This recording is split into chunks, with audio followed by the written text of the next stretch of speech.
Pemirsa, Anda kembali menyaksikan Kominfo Newsroom. Kementerian Komunikasi dan Informatika bersama dengan Kementerian PUPR terus melakukan upaya dan strategi untuk menyukseskan World Water Forum 2024. Salah satu upaya yang dilakukan adalah dengan menggelar forum Bako Humas hingga dialog publik. Indonesia terpilih sebagai tuan rumah pelaksanaan World Water Forum atau Forum Air Sedunia ke-10 yang akan dilaksanakan di Bali pada 18 hingga 24 Mei 2024 mendatang. Dalam ajang pertemuan bertaraf internasional tersebut akan membahas mengenai isu air dan sanitasi di dunia.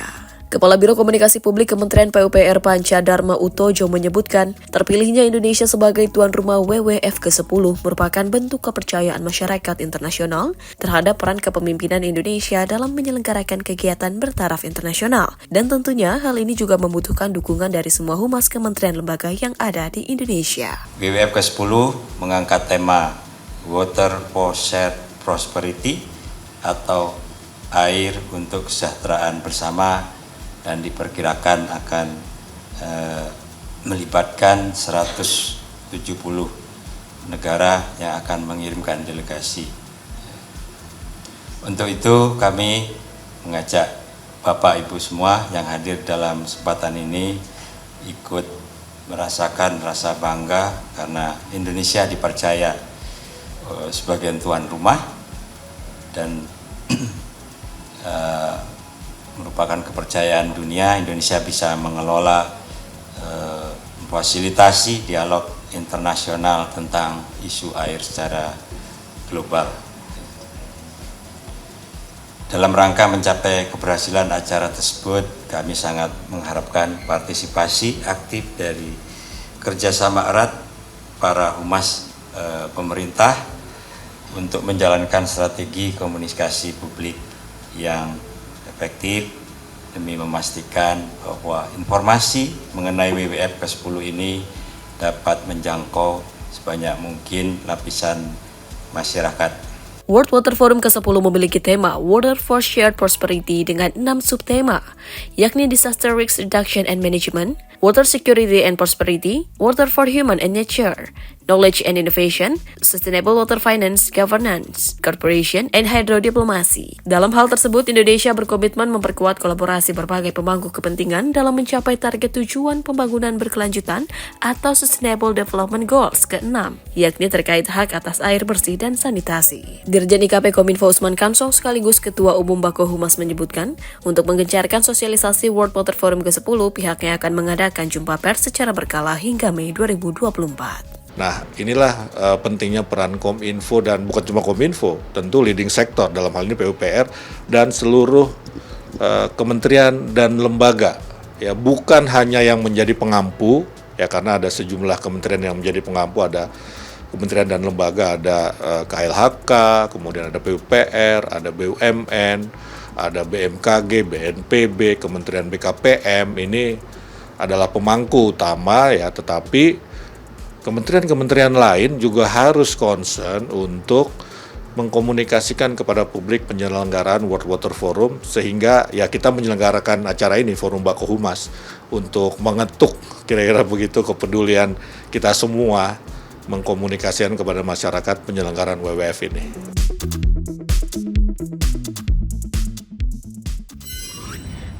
Pemirsa, dan untuk membahas lebih dalam mengenai gelaran World Water Forum 2024, simak selengkapnya dialog bersama rekan kami Mona Azari berikut ini. Ya pemirsa, Indonesia saat ini kembali dipercaya sebagai tuan rumah pelaksanaan ajang bertaraf internasional World Water Forum tahun 2024 yang akan dilaksanakan di Bali pada tanggal 18 hingga 24 Mei 2024. Pada kegiatan ini merupakan ajang berdiskusi bertaraf internasional yang membahas berbagai isu terkait dengan air dan juga sanitasi dunia. Nah pemirsa, seperti kita ketahui saat ini permasalahan kebutuhan air masih menjadi tugas dari pemerintah di Indonesia bahkan dunia. Dan untuk membahasnya lebih jauh pemirsa, saat ini kita sudah bersama dengan Staf Khusus Menteri PUPR Bidang Sumber Daya Air, Bapak Firdaus Ali. Langsung saja kita sapa Pak Firdaus. Terima kasih sudah hadir di Kominfo Newsroom kali ini membahas mengenai bagaimana kondisi air di dunia dan juga pelaksanaan dari World Water Forum 2024. Pak Firdaus, di awal ini kita mengetahui saat ini terjadi musim kemarau panjang di Indonesia juga. Akibat dari hal tersebut, mulai dari petani yang kesulitan untuk mendapatkan air dan sebagainya. Sejauh ini terkait dengan permasalahan air di Indonesia, Pak Firdaus, apa langkah yang telah dilakukan oleh Kementerian PUPR untuk mengatasi permasalahan tersebut? Oke, terima kasih Mona ya. Kita negara nomor 4 terbesar populasinya di planet ini setelah China, kemudian India, kemudian Amerika ya. Dan kita sebetulnya punya potensi sumber daya air yang juga ya sangat cukup sekali. Persoalan yang kita hadapi adalah ketika demand terus bertambah, kebutuhan bertambah, baik kebutuhan domestik, pertanian, industri, municipality ya. Kita kemudian punya kendala bahwa kita tidak memiliki infrastruktur yang bisa diantaranya tadi menampung air, kemudian menyalurkan air, dan menjadi sumber air baku. Ini yang kemudian tantangan yang dihadapi oleh Indonesia dikaitkan untuk pemenuhan kebutuhan tadi. Ya, misalkan untuk irigasi pertanian, ya pemerintah tentunya ya mencoba ya untuk memastikan bahwa kita memiliki ketahanan pangan yang didukung oleh ketahanan air. Tentunya tadi bahwa kita harus membangun bendungan. Kemudian bendungannya kita bangun itu kan tidak akan selesai dalam waktu singkat, ya bisa butuh waktu bertahun-tahun ya.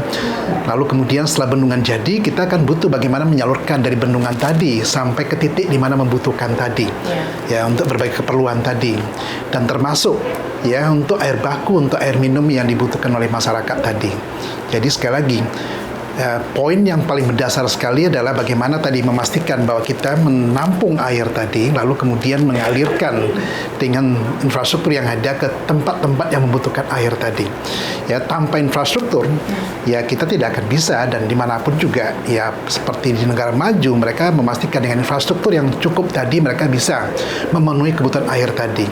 Ya, lalu ketika kita menghadapi musim yang berbeda, ya kita baru saja melewati musim kemarau yang dikhawatirkan banyak orang, yaitu dampak dari El Nino ya, di mana-mana kekeringan di mana-mana ya. Dan ini kan ya ke depan ini akan lebih banyak lagi. Kenapa? Karena dampak dari perubahan iklim. Ya, dan tentunya ini harus kita antisipasi dengan apa? Dengan mempercepat kita menyelesaikan infrastruktur terkait dengan air tadi. Ya, dan tanpa infrastruktur sekali lagi kita tidak akan bisa memenuhi kebutuhan tadi. Nah, poin berikutnya lagi apa yang penting? Ya, kita punya badan air, kita punya sumber air yang ya jumlahnya ya relatif berlimpah, tetapi kan persoalan berikutnya tidak dipelihara dan bahkan cenderung terkontaminasi, tercemari oleh aktivitas sosial ekonomi masyarakat yang ada.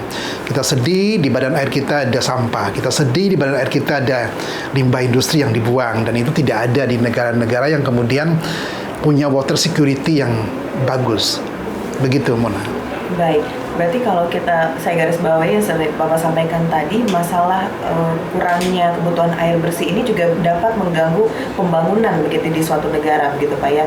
Nah, saat ini di Indonesia, Pak Firdaus, kira-kira apa tantangan pengelolaan sumber daya air yang berkelanjutan, Pak? Setiap tahun kita selalu mengalami permasalahan tersebut, dan kira-kira solusinya itu seperti apa, Pak? Oke.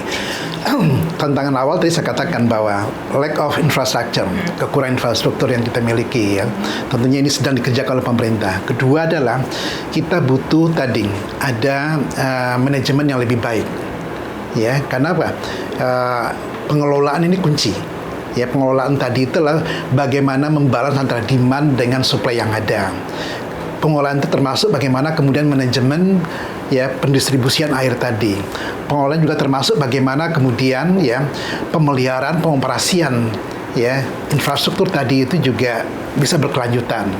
Ya, di samping itu tentunya juga tadi bahwa untuk mengelola air ini kita butuh capex, kita butuh opex, kita butuh investasi, dan kita butuh biaya operasi dan pemeliharaan. Tentunya ini harus didukung oleh apa? Oleh perencanaan yang matang dari sisi apa? Dari sisi investasi, kemudian juga termasuk masyarakat atau pengguna air ini juga punya kewajiban tidak hanya tadi memelihara, tapi juga ketika dia menggunakan, dia juga berkontribusi untuk, karena air itu kan tidak tiba-tiba datang dari gunung ke rumah kita kan. Air minum itu kan datang ke rumah kita, ya kalau dia perpipaan ya karena ada pipa, ada investasi di sananya, dan itu yang kemudian diganti dalam bentuk ya tarif yang dibayar oleh publik tadi. Ya, dan berikutnya lagi apa? Ya, kita ingin partisipasi publik yang ikut melindungi badan air kita tidak tercemar, tidak terkontaminasi. Kita juga ingin partisipasi publik tidak merusak resapan air. Kita juga ingin partisipasi publik tadi dalam konteks apa? Ya, mereka juga bersama-sama ya mengkampanyekan hemat air di keluarganya maupun kemudian di komunitas. Karena di negara maju ya, konsumsi air itu mereka sudah bisa kendalikan. Ya, walaupun airnya berlimpah, mereka tahu bahwa untuk memproduksi air bersih itu ada biaya capex, ada biaya opex yang harus dibayar, dan mereka tidak mau satu tetes itu terbuang sia-sia. Ya, jangan sampai di kita karena kita tidak mengedukasi, ya, kita kurang air, tapi kita kemudian juga boros dalam penggunaan air, dan itu yang membawa kita ke krisis tadi. Baik, tapi kalau saat ini kita lihat Pak Firdaus, kita lihat langkah yang dilakukan pemerintah dalam jangka waktu 10 tahun belakangan ini sudah banyak membangun waduk dan juga bendungan. Ya. Sejauh ini seberapa besar peranan pembangunan bendungan dan juga waduk itu untuk mengatasi krisis air di Indonesia? Oke, jadi yang saya sampaikan tadi, dalam 8-9 tahun terakhir kita membangun bendungan 61 ya, nanti akan ada tambahan lagi. Tentunya kemudian bendung selesai, tentunya air ini belum tentu akan bisa langsung dimanfaatkan. Harus ada saluran yang membawa tadi. Tentunya kita bertahap. Sehingga setelah bendungan kita selesaikan, lalu kemudian jaringan transmisi, jaringan distribusi, jaringan irigasi kita bangun, baru kemudian kita akan melihat manfaat langsung yang akan dinikmati oleh masyarakat petani maupun kemudian masyarakat di perkotaan dan lain sebagainya, maupun kemudian industri sektor komersial yang membutuhkan air tadi. Jadi step berikutnya lagi apa? Pembangunan infrastruktur yang di hulu ini harus diikuti dengan sampai ke hilir, sehingga airnya itu bisa sampai ke user tadi, ke konsumen tadi. Ya. Pemerintah sangat mengukir sejarah sekali. Jadi kita belum pernah sepanjang sejarah Republik ini berdiri kita membangun bendungan sebanyak ini. Ya, itu pun juga ya seperti yang disampaikan oleh Pak Menteri PUPR. Kalau kita berhasil menyelesaikan bendungan yang sedang kita bangun ini, kita itu masih kapasitas tampung kita itu 63 meter kubik per kapita per tahun. Ya, kalau membandingkan dengan negara lain seperti Thailand itu 1.200 meter kubik per kapita per tahun, kita tidak ada apa-apanya sebetulnya. Jadi kita harus ngejar lagi. Jadi artinya apa? Ke depan dalam saat yang bersamaan begitu bendung ini selesai, dilanjutkan dengan infrastruktur lanjutannya, kita harus membangun bendungan yang lebih banyak lagi. Sehingga kita akan bisa mengatasi krisis yang akan terjadi lebih buruk lagi ke depan. Krisis itu Mona ya, tidak hanya kekurangan, kelebihan juga krisis. Sehingga menyebabkan banjir, kemudian menyebabkan tergenang, longsor. Jadi krisis itu selama ini diidentikan kekurangan air, tidak. Kelebihan pada saat musim hujan itu krisis. Apalagi kekurangan ketika kemudian ya musim tidak hujan, itu adalah lebih parah lagi gitu. Nah, ini yang kemudian yang harus diatasi oleh pemerintah ya, untuk kita keluar dari situasi yang tidak menguntungkan saat ini, di mana banyak masyarakat kita belum punya akses ke air bersih, dan petani kita juga belum menikmati ya irigasi teknis yang seharusnya bisa mereka nikmati, sehingga bisa produktivitas pangan kita bisa lebih baik dibandingkan dengan tahun-tahun sebelumnya. Baik, kembali lagi nih ke strategi pengelolaannya begitu Pak Firdaus. Nah, sekarang kita masuk ke Indonesia sebagai tuan rumah dari World Water Forum 2024 dilaksanakan di Bali nanti. Sejauh ini apa sih Pak sebenarnya misi yang ingin dibawa oleh pemerintah Indonesia dalam ajang tersebut? Oke, jadi kita terpilih alhamdulillah di Dakar di Senegal tanggal 19 Maret tahun 2022. Itu perjuangan panjang ya, Pak Basuki sudah betul-betul dari tahun 2006 ya punya mimpi untuk kita bisa jadi tuan rumah ya. Akhirnya kita berhasil terpilih di Senegal di Forum Air ke-9, dan kita ya resmi akan menjadi tuan rumah tahun depan, tahun 2024, tepatnya 18 Mei sampai dengan 24 Mei ya. Kita baru saja melewati penanda zaman, yaitu COVID-19 ya. Jadi COVID ini juga mengajarkan siapapun di planet ini bahwa ternyata air itu merupakan salah satu hal yang paling kunci untuk ya tadi untuk keluar dari pandemi ini. Di samping kita butuh vaksin, kita butuh obat gitu, karena ya memutus mata rantai COVID ini kan juga air gitu kan. Oke, kedua adalah apa? Kita sedang ada pada masa-masa yang menentukan sekali. Kenapa? Dampak dari pemanasan global yang memicu perubahan iklim, men-trigger timbulnya bencana terkait dengan air. Bencana terkait air itu adalah banjir, longsor, dan kekeringan. Iya. Seperti El Nino yang baru saja berlalu gitu kan. Nah, dan banyak juga ya negara-negara yang kemudian tidak punya kemewahan fiskal untuk bisa memenuhi kebutuhan masyarakatnya, untuk bisa akses ke air bersih dan sanitasi. Dan juga ya ada beberapa negara yang terpaksa konflik dengan negara tetangganya karena sumber airnya ada di hulu di negara yang satu, kemudian dia memanfaatkan ya, kalau kemudian ini menjadi isu lintas border air tadi gitu kan. Dan ini yang poin-poin yang kita juga akan bawa dalam forum di Bali nanti. Tentunya persiapan ini sudah kita mulai ya sejak kick off meeting bulan Februari kemarin, kemudian kita punya SCM 2 di Bali Oktober kemarin, lalu kemudian berapa rangkaian kegiatan ya Desember ini, kemudian nanti Januari, Februari, sampai nanti pada bulan Maret, 22 Maret itu pada Hari Air Dunia ya, menjelang ke Mei nanti itu rangkaian itu akan kita penuhi dengan beberapa kegiatan dan diskusi-diskusi lintas kementerian, lembaga, diskusi lintas region Asia Pasifik, kemudian Mediterranean, kemudian benua Amerika, kemudian Afrika, itu sudah mulai dibahas, digodok. Dan juga karena kita punya political process itu juga baik mulai dari local government, kemudian ya river basin, kemudian kementerian ministerial level sampai kemudian head of state, itu sedang kita berproses ke sana. Kenapa? Apa yang didiskusikan di tematik, kemudian apa yang kemudian dibahas di regional nanti akan mengerucut ke isu yang akan kita bicarakan untuk mendrive kepada solusi konkret itu di political process. Ya, puncaknya nanti adalah statement yang akan dideklar oleh para menteri atau kepala negara nanti ya di Bali pada ya tanggal 23 atau 24 Mei nanti. Ya, isu-isu ini adalah isu global. Ya, dan isu ini menyentuh semua komponen masyarakat, tidak hanya orang kaya, termasuk orang yang tidak beruntung ya. Dan yang lebih menarik lagi tadi, bahwa kita tidak mendiskusikan isu ini di tataran elit saja. Ya, kenapa? Karena takutnya nanti kalau tataran elit nanti ya discontinue solusinya. Makanya kita kemudian punya spesial program itu yang kita sebut dengan Youth Program. Kita libatkan orang-orang muda, tidak hanya di Indonesia, dari semua belahan planet ini untuk terlibat, untuk ikut berdiskusi dan ikut menjadi bagian dari proses yang akan ada di Bali nanti, sehingga nanti apakah namanya nanti Bali Declaration atau kemudian Bandung Spirit, apapun namanya tadi, lebih kepada orientasi bahwa kita paham bahwa kita sedang mengalami ya tantangan yang paling berat sepanjang sejarah peradaban ini, dan kita punya komitmen yang sama untuk mencari solusinya. Ya, solusinya basisnya apa? Basisnya partisipasi publik. Basisnya apa? Dukungan dari dunia usaha. Basisnya apa? Peran serta orang muda. Basisnya apa? Akademisi, politikus, ya peneliti juga terlibat. Basisnya apa? Level kepala negara, kemudian politikus juga terlibat, karena isu air ini harus diangkat ke level tertinggi, ke level politik, karena ujung-ujungnya nanti keputusan politik yang akan menentukan how can we solve water related issue ini. Dari segi set event tadi juga beberapa kegiatan menjelang hari puncak begitu Pak ya, pada 23 atau 24 Mei 2024 tadi sudah Pak Firdaus jelaskan begitu matang persiapan dari pemerintah.